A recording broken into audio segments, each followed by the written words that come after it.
So here we have the Mini Cooper 5-door hatchback on a 68 plate. I'm going to start off by showing you around the outside of the car, and then we'll hop in and run through some controls on the inside. But from the outside you can see it's a 5-door car with alloy wheels and black roof and black mirror caps as well. Let's start off inside the boot and then we'll work our way around the rest of the car from there. So as we approach the back of the car, you'll see we've got plenty of boot space along with that 60/40 split folding rear seat. Okay, so we're just going to work our way back round to the front of the car and then we'll hop in and run through some controls on the inside. But now that we've done a full circle of it, you can see it's in lovely condition the whole way round. Just briefly before I climb in, I think it's what we're seeing the interior from this exterior point of view. There's plenty to run through on the dashboard, so let's hop in and we'll do that right now. Okay, so now they're inside the car, we're going to start with the dials. On the left-hand side, we have the rev counter, we have the speedometer in the middle, and the fuel gauge on the far right-hand side. We can have a digital readout for the speedometer as well. So there's various different bits of fuel economy information, as you can see.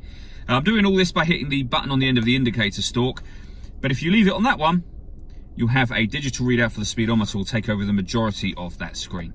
And you may have seen the total miles for this car, which are 6,017. We back out to the steering wheel. On the left-hand side, we've got the controls for the speed limiter. And on the right-hand side, we have stereo and phone controls, including voice activation for the phone. So hit that button, ask it to dial any one of your contacts list, and it can do that for you without you having to take your phone from your bag or pocket. That is, of course, once you paired your phone up. And that is done under the communication heading on this central screen just here. There's various other things available to you, as you can see. Radio, media, My Mini, and Mini Connected. All the movements I'm making are all being done using this dial just here. You can see this car has got DAB radio as well as FM. You can stream music wirelessly via Bluetooth audio, and there's a USB input as well. This is also the same menu where you'll change your sound settings and where you can pair your phone.